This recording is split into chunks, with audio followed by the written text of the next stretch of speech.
How to add Spotify to your Opera GX browser.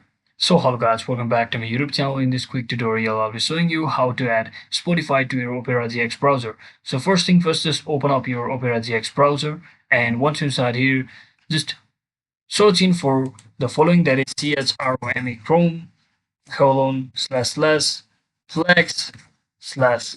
So once you enter to this site, now you need to click on the search bar and just search in for custom.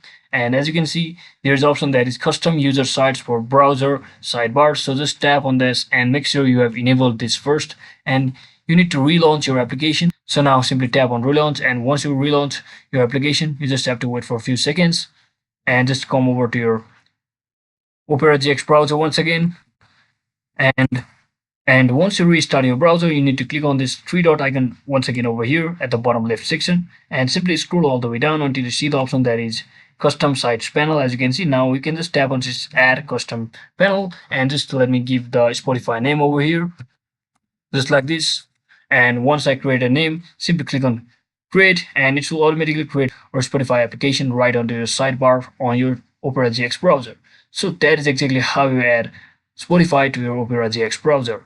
So thanks for watching guys. Don't forget to like and subscribe to the channel. See you on the next one.